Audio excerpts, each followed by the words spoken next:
You know what time it is. It's another day to get better. Today, on Algebra Attack Tuesday, we'll be looking at solving an equation in two different ways.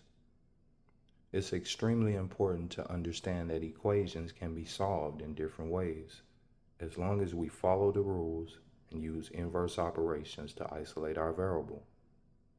First, let's combine our constant terms, the -4 and the 5. We'll move from the right side to the left, although it wouldn't matter if you move from the left to the right. We have a -4. The inverse of a -4 is a +4. Whatever you do to one side of the equation, you must do to the other. So we'll add 4 to the left side. On the right side, the 4's cancel out, leaving 8x equaling 2x, and 5 plus 4 gives us +9. Now let's combine our variable terms.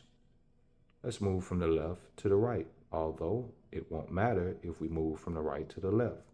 The 2x is positive, so we'll subtract 2x from both sides of the equation.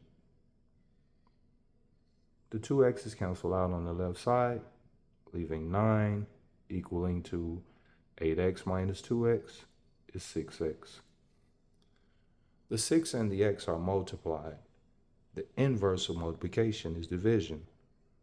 So we'll divide by 6 on both sides of the equation. The 6's cancel out, satisfying our goal of isolating the x, equaling to 9/6. If we reduce the numerator and the denominator by 3, x then simplifies to be 3/2. Now, let's combine our variable terms. Moving from the left side to the right, although it wouldn't matter if we move from the right to the left. The 2x is positive, so we'll subtract 2x from both sides of the equation. The x's cancel out on the left, leaving 5 equaling to 8x minus 2x is 6x, drop down -4. Let's combine the constant terms.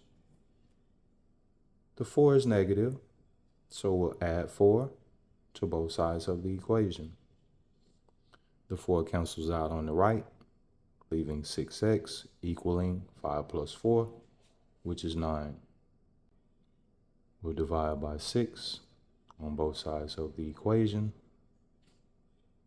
The 6's cancel out on the right, leaving x equaling to 9/6. Once again, simplifying to be 3/2. Remember, everything is mathematics.